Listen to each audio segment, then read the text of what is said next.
Welcome to another video tutorial from 2dgameartguru.com. Today I'm working in Affinity Designer version 3 using the gradient mesh to create a decorative design. I start with basic shapes, add a gradient fill, use different blend modes and the paintbrush in the Pixel Studio to create the decor. Let's start with the basic shape.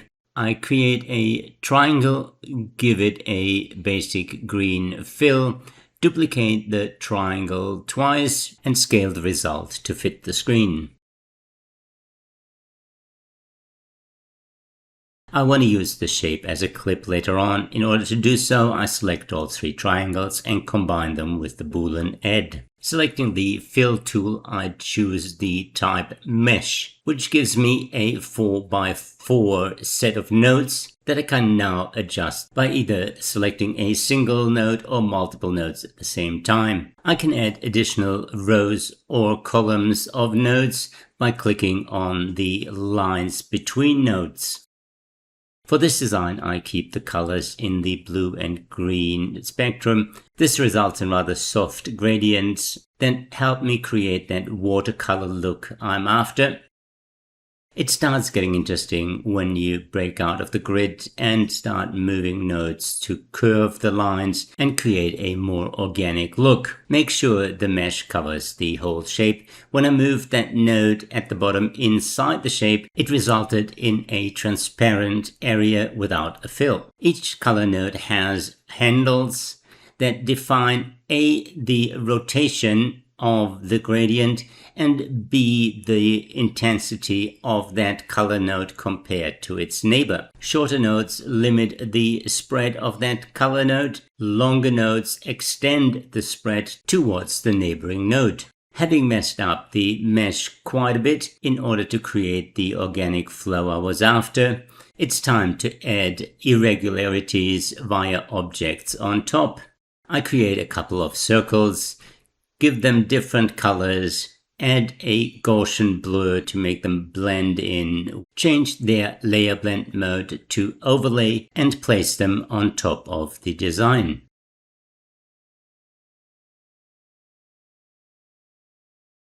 I play around with the layer blend mode and the opacity level to get the desired result. You could probably create the same effect using just the gradient mesh, but that would be a lot more time consuming. I like to group similar elements in order to keep my layers panel more manageable. So all the circles go into one group and I place them inside the base shape, making it a clipping mask. Next I add a vector grunge pattern for even more distortion. I keep that pattern in my assets for easy access. For this design, I set it to multiply, give it a Gaussian blur, duplicate it for even more grunge, and then place those two layers inside the clipping mask. Vector shapes by nature look really clean and crisp. I want the edges to be worn. I could do that with a lot of nodes, or I add a stroke with a pass brush. I duplicate the tree, delete the clipped shapes inside so I just have the shape, remove the fill and give it a stroke. I use a pass brush for the stroke. I use one of the default inks brushes called Jagged Ink. Set the brush properties from stretch to repeat and reverse the curve to have the jagged edge inside.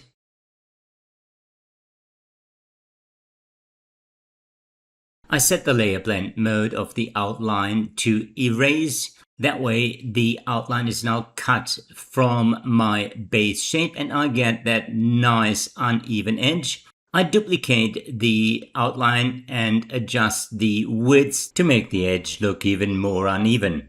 I group the three layers to limit the spread of the erase. For the decorative elements on top, I create a new pixel layer, set it to erase. For some strange reason, I put it into a group and I can't recall why I did that.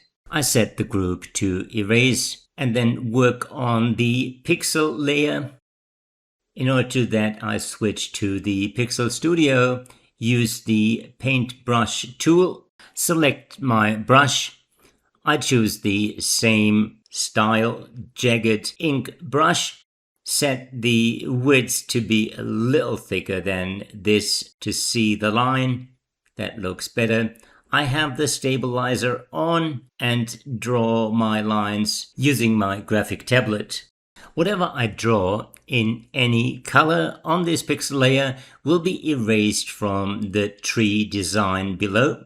It is important to set the opacity of your brush to 100%, otherwise it'll just be a semi-transparent cutout. In order not to bore you, I speed up the video while I draw the decoration.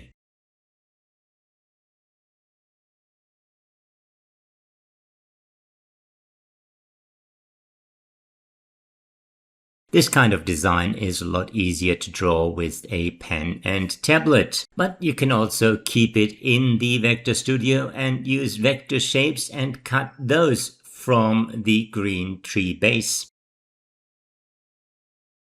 For this video, I didn't go into quite as much detail as the initial triangle tree you see in the lower left. I accomplished the design with a pixel layer set to erase on top of a colored vector shape that has its pattern done with a gradient mesh and grunge objects inside.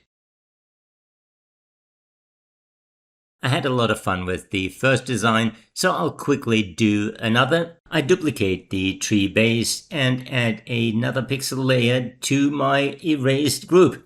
Now the group makes sense because I just add a layer, don't change its blend mode, and can directly start drawing with the paintbrush tool.